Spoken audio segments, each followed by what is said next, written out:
Ouvrir l'Écriture ensemble ce soir dans ce temps de prière, et ce soir j'aimerais être simple, peut-être même être court et pouvoir passer du temps dans la prière parce que je crois que c'est là aussi le but de tels rassemblements. Et on va aller dans l'Ancien Testament, dans le livre de Jérémie au chapitre 33.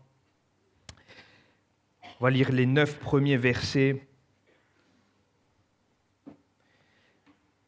Et avant de faire la lecture avec vous, j'aimerais aussi replacer le contexte du texte que nous allons lire, afin de bien comprendre cette parole du Seigneur. On est dans une phase du peuple d'Israël compliquée. Le peuple s'est éloigné du Seigneur. Le peuple n'a pas entendu la parole de l'Éternel. Le peuple n'est pas revenu de sa mauvaise conduite. Et on arrive dans ces temps de jugement, ces temps durs.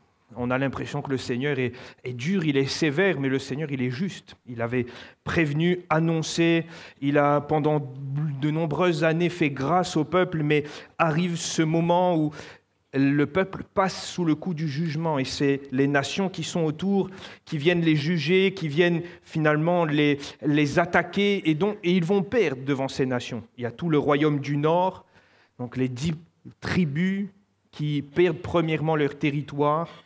Et il y a cette pression qui s'intensifie sur le royaume du Sud, sur Juda. Et c'est là où le prophète Jérémie est, c'est là où il prêche. Et ce prophète, voyant cette pression qui s'intensifie sur Juda, comme tout homme de Dieu, qu'est-ce qu'il va dire ? Repentez-vous. Il va prêcher le Seigneur, il va prêcher l'alliance de Dieu, il va rappeler au peuple que tout ce qui arrive avait été prédit par le Seigneur et qu'il faut maintenant revenir afin que la destruction ne vienne pas. Mais le peuple a le cou raide, le peuple a un cœur dur et ne se tourne pas vers le Seigneur. Et dans le chapitre précédent, le chapitre 33, le chapitre 32, on apprend que Jérémie est en prison. Et ce qui est fâcheux, c'est qu'il n'est pas dans la prison de l'ennemi, des Babyloniens ou des Assyriens. Il est dans la prison qui est dans la cour de la maison du roi de Juda. C'est le roi du peuple de Dieu qui a arrêté le serviteur de Dieu pour lui dire « tais-toi ». Tais-toi parce que ton message décourage le peuple. Tais-toi parce que ton message n'apporte rien de bon. Tais-toi parce qu'on ne veut plus t'entendre. Et dans le chapitre 32, le Seigneur va déjà parler à son serviteur en prison avec cette parole de foi, va, achète un champ. Achète un champ dans un territoire qui est en désolation, qui va périr, qui va être pris par l'ennemi. Achète le champ alors que tout va être détruit. Et il sait, c'est lui-même qui a prophétisé toutes ces choses. Mais parole de foi est prophétique parce que Dieu avait annoncé qu'il y aurait eu un temps où on pourrait de nouveau acheter. Et alors que ce serviteur de Dieu est sûrement dans un état difficile, avec plein de questions, plein d'incompréhensions, il y a cette deuxième parole du Seigneur dans la prison. C'est le chapitre 33.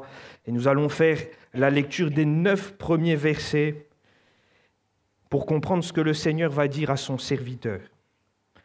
La parole de l'Éternel fut adressée à Jérémie une seconde fois en ces mots, pendant qu'il était encore enfermé dans la cour de la prison.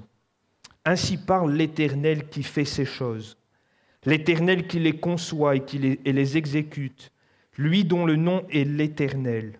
Invoque-moi et je te répondrai. Je t'annoncerai de grandes choses, des choses cachées que tu ne connais pas, car ainsi parle l'Éternel, le Dieu d'Israël, sur les maisons de cette ville et sur les maisons des rois de Juda qui seront abattus par les terrasses et par l'épée, quand on s'avancera pour combattre les Chaldéens et qu'elles seront remplies des cadavres des hommes que je frapperai dans ma colère et dans ma fureur, et à cause de la méchanceté desquels je cacherai ma face à cette ville, voici, je lui donnerai la guérison et la santé, je les guérirai et je leur ouvrirai une source abondante de paix et de fidélité. Je ramènerai les captifs de Juda et les captifs d'Israël et je les rétablirai comme autrefois. Je les purifierai de toutes les iniquités qu'ils ont commises contre moi. Je leur pardonnerai toutes leurs iniquités par lesquelles ils m'ont offensé, par lesquelles ils se sont révoltés contre moi. Cette ville sera pour moi un sujet de joie, de louange et de gloire parmi toutes les nations de la terre qui apprendront tout le bien que je leur ferai. Elles seront étonnées et émues de tout le bonheur et de toute la prospérité que je leur accorderai. Amen. Et dans ce temps de prison, alors que le prophète, comme je l'ai dit, avait annoncé la destruction de Juda, avait annoncé la destruction de Jérusalem, avait prédit qu'un malheur allait arriver sur ce peuple à cause du péché, à cause du cœur révolté contre Dieu. Et alors qu'il est lui-même dans la désolation, en prison, le Seigneur lui donne cet ordre, lui donne une parole. Il va lui dire « Invoque-moi ». Comprenons que pour le prophète Jérémie, à ses yeux, il n'y a plus de possibilité de salut pour Juda. Juda s'est détourné, l'ennemi est à la porte, on entend le bruit des épées. Et lisez les chapitres précédents chez vous, vous allez voir que le prophète nous image bien finalement toute la pression qui est là. Il n'y a plus d'espoir, il n'y a plus d'avenir pour ce royaume, pour ce peuple, pour Jérusalem, pour le temple de Dieu. Tout va être détruit. Et alors que lui-même qui a annoncé que tout allait être détruit, lui-même qui a annoncé de la part de Dieu que tout allait être détruit et qu'il n'y allait même plus avoir d'espoir, c'est Dieu lui-même qui lui dit « Invoque-moi ». Mon frère, ma sœur, je note que parfois nous passons par des situations, un peu comme au Monopoly, par la case prison, un peu comme Jérémie. Alors si on n'est pas enfermé dans une pièce, on est peut-être enfermé dans une situation. Peut-être enfermé à cause d'un problème. On est peut-être enfermé à cause de choses qui ne semblent ne pas pouvoir changer. Il y a des maladies, même la médecine essaie, mais la médecine n'a pas de solution. Il y a des mal quand, par exemple, cela touche la famille. Il semble qu'il n'y ait plus de solution possible. Il y a même des fois des personnes qui disent « c'est plus possible, on ne peut plus rien faire ». Et parfois, on est à l'image de ce prophète Jérémie, dans cette case prison, dans cette case où on semble être bloqué, que la situation elle n'a pas d'issue, qu'il n'y a pas de solution, qu'il n'y a pas de moyen de sortir là. Parfois même, on fait face. Peut-être avez-vous déjà rencontré de telles situations où on est là face finalement à l'accomplissement de la parole de Dieu. Quand on a dit il ne fallait pas faire ça, le Seigneur avait averti de ne pas aller, de ne pas toucher, de ne pas prendre, de ne pas regarder. On l'a fait et on est face aux conséquences. Et on est parfois comme Jérémie en disant « Mais Seigneur, tu m'avais prévenu et tu avais prévenu ton peuple. Et je suis face à une réalité, finalement c'est les conséquences de mes mauvais choix, les conséquences des choses que je n'ai pas bien faites, là où je n'ai pas écouté, là où je n'ai pas eu l'oreille attentive et je suis finalement presque livré à moi-même dans cette situation où j'aurais dû t'écouter, Seigneur. J'aurais dû faire fi de ta parole et de ce que tu avais dit, de ce que tu avais rappelé. Peut-être que ce soit pour quelqu'un, tu vis cette situation. Que ce soit dans ta famille, tu as eu beau parler comme Jérémie, être la bouche du Seigneur, prévenir d'un danger, de situations, de choses à ne pas faire. Mais maintenant, tu fais face aussi aux conséquences, à la désolation qui a découlé de cette situation et d'une non-écoute de la parole sage venant de l'Éternel. Peut-être que c'est toi-même qui vis dans une situation où tu n'as pas écouté la parole de Dieu et tu fais face à des situations comme bloquées. Mais je veux noter avec vous que dans ce texte, bien que dans la prison, bien qu'ayant prophétisé de la part de l'Éternel que le jugement allait s'abattre et allait exterminer Jérusalem, Dieu lui dit quand même « invoque-moi ». Il y a quand même un appel à prier dans la prison. Il y a un appel divin pour le prophète et pour Jérémie dans cette situation à prier. Et j'aimerais même dire peut-être ce soir que quand il n'y a plus de solution humaine, quand tout semble bloqué, je crois que c'est le moment favorable pour prier. Quand on ne peut plus utiliser nos ressources, quand on ne peut plus user de notre intelligence et notre habilité pour nous en sortir, quand on est comme cerné dans une case, dans une pièce où on ne peut plus bouger, je crois que c'est là aussi où le Seigneur nous appelle à prier. Ça peut nous paraître paradoxal de voir Dieu prévenir du jugement et accomplir son jugement, et en même temps Dieu dire « prie ». Lui-même qui annonce comme s'il n'y a plus de solution, et on a l'impression que c'est lui-même qui dit aux serviteurs de Dieu de prier. Ça paraît tellement paradoxal. Et pourtant, quand on regarde dans les Écritures, on remarque que Dieu se plaît tellement à voir l'homme intercéder. Dieu se plaît à voir l'homme prier, à ce que l'homme plie les genoux, à ce que l'homme intercède, cherche sa face, au point que de permettre que la prière de l'homme qui se tient aux pieds du Seigneur, qui intercède, semble même bouleverser les décrets de Dieu. Regardez dans les Écritures, je n'invente rien ce soir, l'exemple de Ninive. Quelle a été la prédication de Jonas? Elle n'a pas été très épaisse, hein? Encore 40 jours et 40 nuits et Ninive sera détruite. C'est la simple prédication de Jonas. Il n'y a même pas un appel au salut. Il n'y a même pas celui qui veut être sauvé, sortir de cette destruction, lève la main. Il n'y a pas ça. 40 jours, Ninive sera détruite. Une simple prédication. Pas beaucoup de mots en hébreu. Et pourtant, dans cette simple prédication qui semble dire qu'il n'y a plus de solution, que la destruction vient, la Bible nous montre que quand ces hommes prennent le sac et la cendre, s'humilient, jeûnent, prient, cherchent la face du Seigneur, ils se sont dit, on a un répit, on a 40 jours devant nous, avant la destruction, il faut chercher le Seigneur. Et ils se sont mis à chercher le Seigneur, et la Bible nous montre, alors que tout semble scellé, Dieu accorde sa miséricorde à un peuple païen, violent, mais qui ont jeûné et prié en s'humiliant, en invoquant le Seigneur. Un Dieu peut-être même qu'ils ne connaissaient pas bien. Et ça peut nous heurter dans notre appréciation. Et je remarque que même le prophète Jonas, il savait que Dieu avait un cœur comme ça. Il savait en prêchant ce message si dur de justice que si le peuple allait s'humilier et invoquer le Seigneur, il aurait fait justice et accordé miséricorde. Le prophète s'est même mis en colère, et on le voit, hein, quand il laisse sa colère éclater devant le Seigneur, il va dire « Je savais que s'il s'humiliait, tu allais changer tes plans. » Et j'aimerais attester et l'affirmer encore ce soir. Parfois, on a l'impression d'être dans des situations sans issue. Comme Jonas, dans une case prison, on a l'impression qu'il n'y a pas de possibilité de changement, mais je crois que c'est les occasions propices pour invoquer le Seigneur. Comme si cette voix du Seigneur vient résonner dans notre cœur et dans notre tête, nous dit « Invoque-moi ». Il n'y a plus de solution, Jérémie. Le peuple est en train de payer à cause de son péché. Invoque-moi. Je pourrais vous citer encore d'autres exemples des Écritures et dans l'Ancien Testament. Rappelez-vous de Sodome et Gomorrhe, on connaît bien aussi ce texte. Il n'y a pas de parole d'espérance dans l'annonce de la destruction de Sodome et Gomorrhe. Pas un moment, il y a une possibilité que quelqu'un échappe.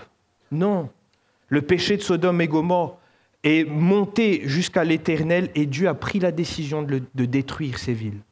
Il n'y a pas de parole d'espérance là-dedans.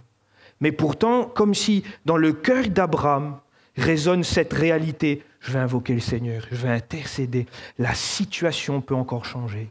Alors que le décret semble être scellé dans le ciel.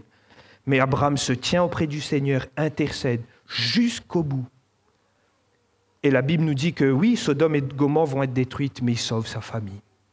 Il sauve Lot, il sauve les filles de Lot. Et tous ceux qui ont accepté d'entendre encore la voix de ces anges et qui sont sortis finalement, pas grand monde, hein, Lot et ses filles. Mais Dieu a exaucé Abraham.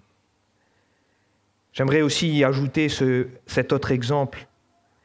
Parler du peuple d'Israël, lui-même qui a expérimenté la grâce de Dieu. La désobéissance, on a l'impression que c'est un peu dans les gènes aussi du peuple d'Israël, un peu comme dans les nôtres aussi. Hein. On a un peu de mal à se soumettre et à écouter au Seigneur. Et le peuple d'Israël, il commence la désobéissance dès la sortie d'Égypte. Alors que Moïse est sur la montagne, dans la présence de Dieu, il se fabrique un veau d'or. Moïse redescend, il voit ce veau d'or, brise les tables. Dieu va donner une parole à Moïse. Je vais exterminer ce peuple. Je vais garder toi et ta famille. Eux, je vais les exterminer parce qu'ils ne sont pas un peuple docile. Ce n'est pas un peuple qui est prêt à écouter ma voix. Ce n'est pas un peuple qui va me suivre. Je vais les exterminer. Et Moïse va entrer dans la présence de Dieu et il va prier. Il va dire, Seigneur, si j'ai réellement ta faveur, considère ce peuple comme ton peuple. Si j'ai réellement ta faveur, marche avec nous. Si j'ai réellement ta faveur, fais-moi voir ta gloire.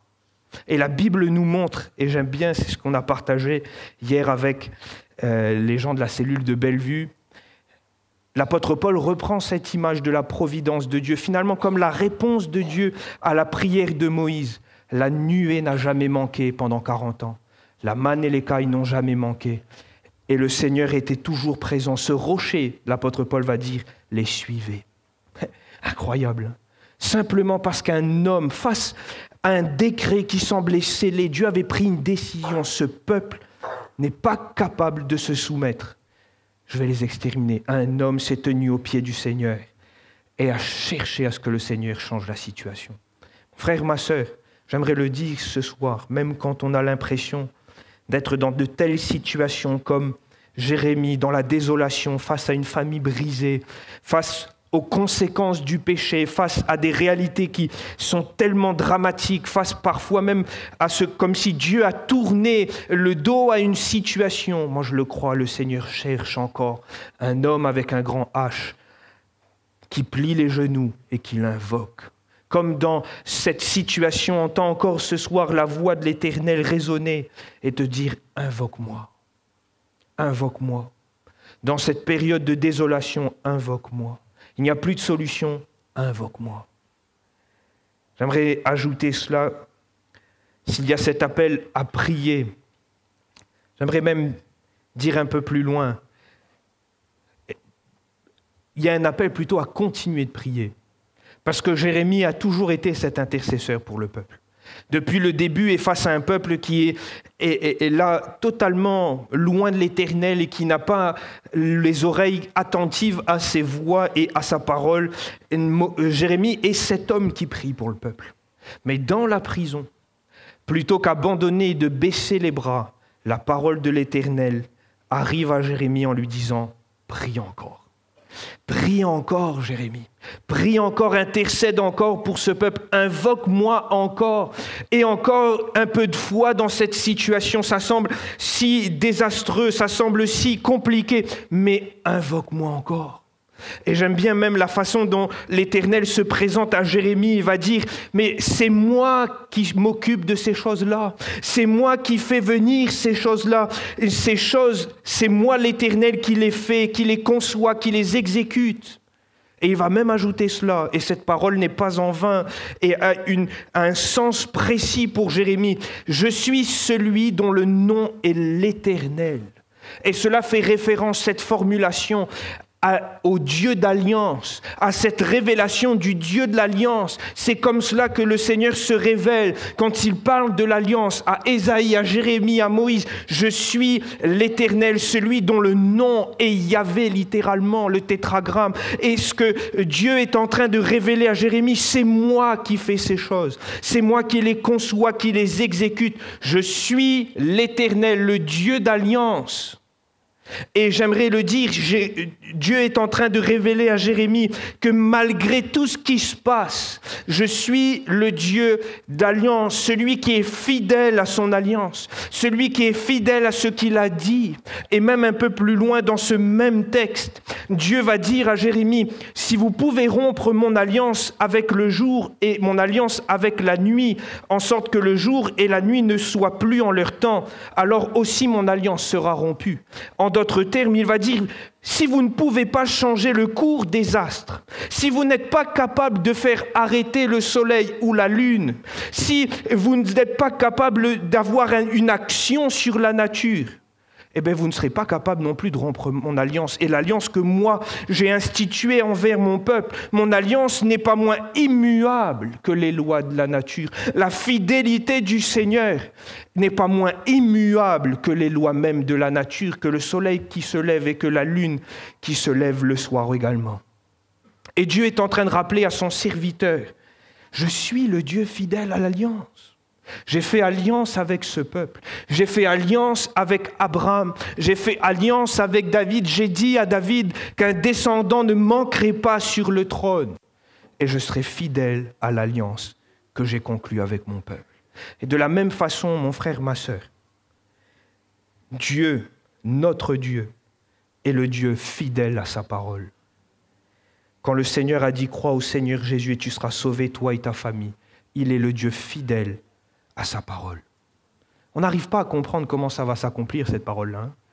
Moi, je l'avoue, je n'arrive pas toujours à percer ce mystère.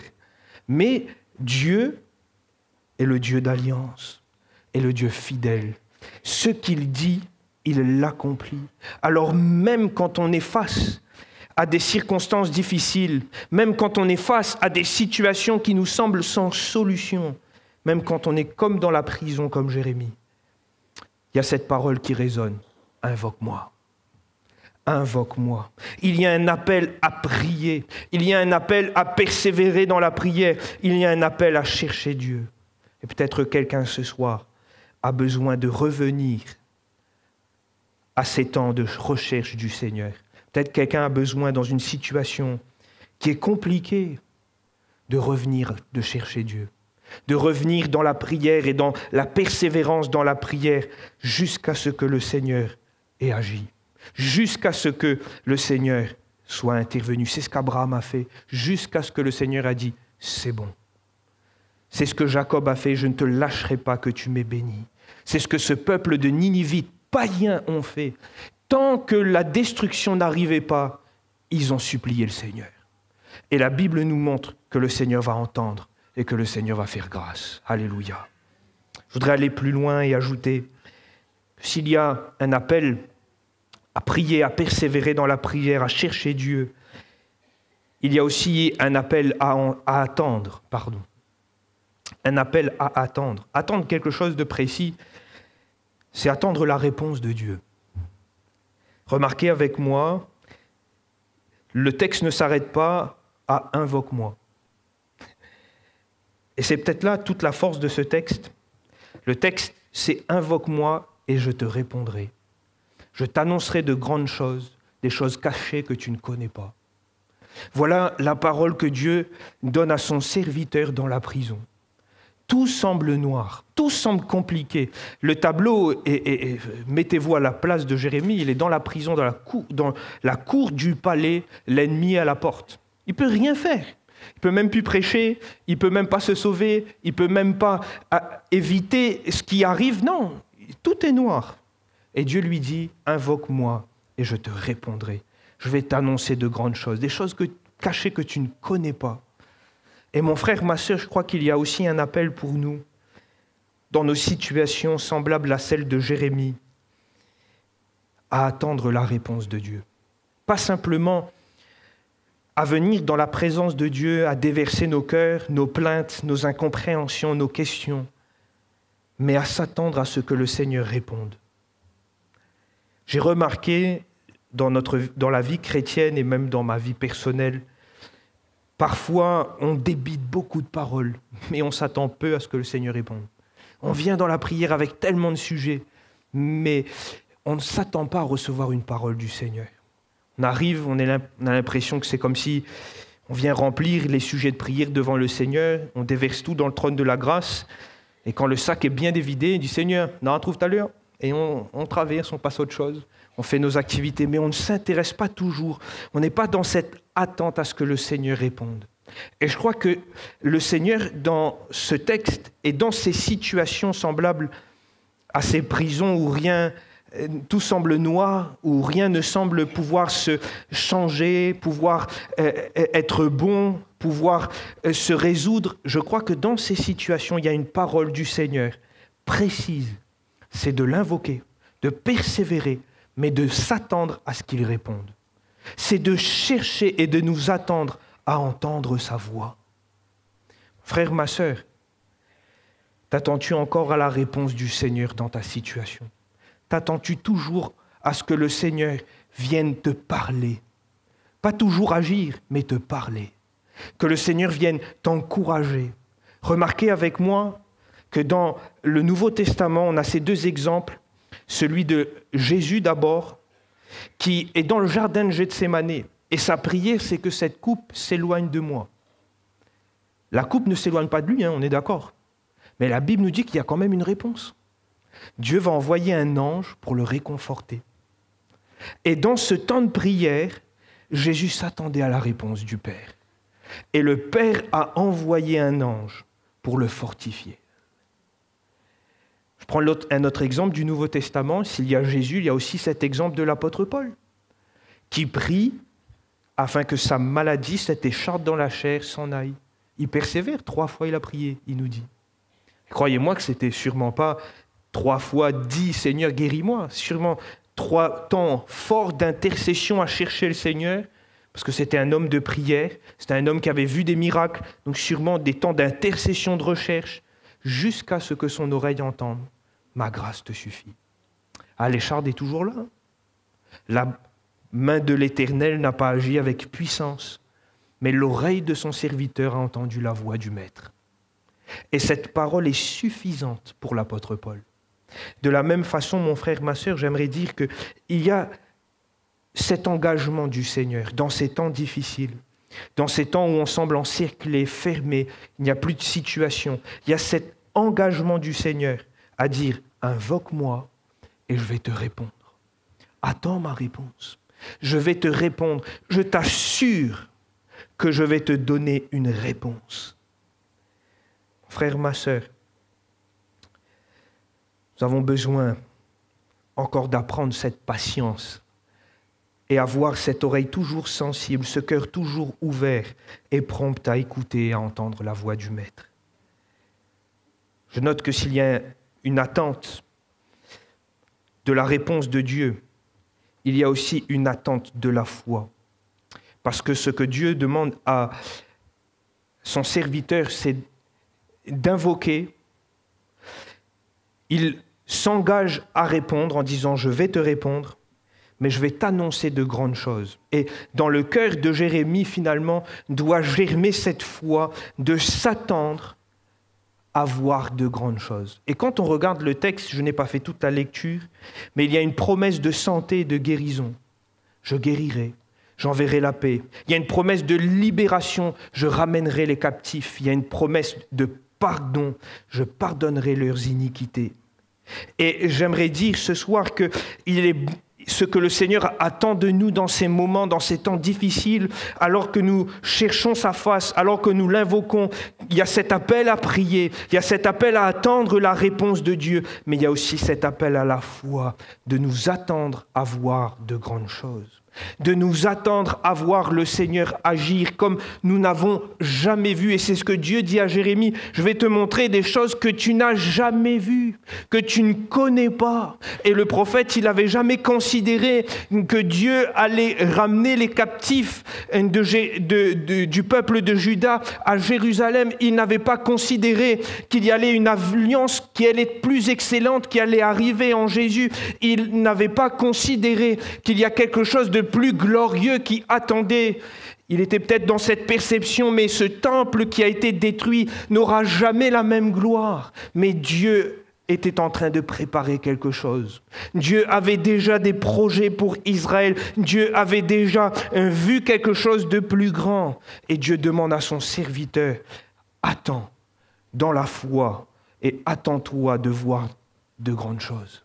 Attends de voir cette promesse de santé, de guérison venir. Attends-toi de voir cette libération des captifs. Attends de voir les péchés d'Israël être lavés et ce peuple être changé au point qu'il soit mon peuple et que je sois leur Dieu. C'est lui-même qui va dire dans les chapitres qui vont suivre, je leur donnerai un cœur nouveau, un esprit nouveau. Je vais écrire ma loi dans leur cœur. Pourquoi ? Parce que Dieu lui montre de grandes choses, cette alliance qui arrive, cette promesse de ce nouveau peuple, de cette nouvelle relation, de cette situation, de ce peuple plus glorieuse, de cette situation plus glorieuse qui allait attendre le peuple d'Israël. Et mon frère, ma sœur, j'aimerais nous inviter ce soir, et je crois que c'est aussi un appel pour chacun dans nos situations, alors que et on est peut-être bloqué, arrêté à cause de situations compliquées. Il y a un appel pour toi à t'attendre à ce que le Seigneur fasse de grandes choses. Un appel à la foi, un appel à nous attendre à ce que le Seigneur qui a dit que si vous avez la foi comme un grain de sénévé, vous direz à cette montagne, va et jette-toi dans la mer. Et moi je le crois, frères et sœurs, en son temps, Et quand ce sera dans le timing de Dieu, le Seigneur déplacera nos montagnes. Mais il est bon pour nous de rester dans cette foi. Il y a cet homme de Dieu qui a dit un jour, la foi est en droit de s'attendre à l'inattendu. Et j'aime bien cette phrase. Ne nous attendons pas à ce que les choses s'améliorent, attendons-nous au changement. Dans cette dimension, alors que nous invoquons le Seigneur, alors que nous venons avec nos situations, attendons-nous à ce que le Seigneur change la situation. Un foyer brisé, attends-toi pas simplement à ce qu'il s'améliore, mais à ce que ce foyer soit reconstruit, mais de façon glorieuse. Une famille détruite et divisée, attends-toi pas simplement à une amélioration dans les relations, mais à un changement, à une famille qui est là, restituée dans ses liens et dans la paix. Une santé brisée, attends-toi pas juste à une amélioration, à sans plus trop de douleur, attends-toi à quelque chose de plus glorieux. Parce que ce que le Seigneur nous dit dans ces temps où nous sommes comme bloqués dans une situation où nous ne pouvons plus rien faire, invoque-moi et je te répondrai. Je te ferai voir des choses grandes, cachées comme tu n'as jamais vu. Et le Seigneur est souverain, maître de tous les temps et des circonstances par lesquelles nous passons, et il est celui qui veut agir dans nos situations. Alors j'aimerais ce soir maintenant que nous puissions prier et chercher la face du Seigneur. Il y a un appel du Seigneur pour nous. Je ne sais pas quelle situation est la tienne et par quelles circonstances tu passes et tu es là ce soir, mais je crois que le Seigneur t'appelle à prier. Je crois que le Seigneur t'appelle à l'invoquer. Je crois que le Seigneur t'appelle à t'attendre à sa réponse, à son intervention. Il n'y a pas de situation qui est trop grande pour notre Dieu. Il n'y a pas de problème que le Seigneur ne peut pas résoudre. Il n'y a pas de maladie que le Seigneur ne peut pas guérir. Même là, le péché du peuple qui l'a séparé de Dieu, même là, le péché qui a entraîné le jugement, avait une solution dans le cœur de Dieu. Je vais les ramener, je vais les changer, je vais leur donner un cœur nouveau, je vais changer cette situation. C'était inimaginable, mais Dieu est celui qui est tout-puissant. Alléluia. Et il est fidèle.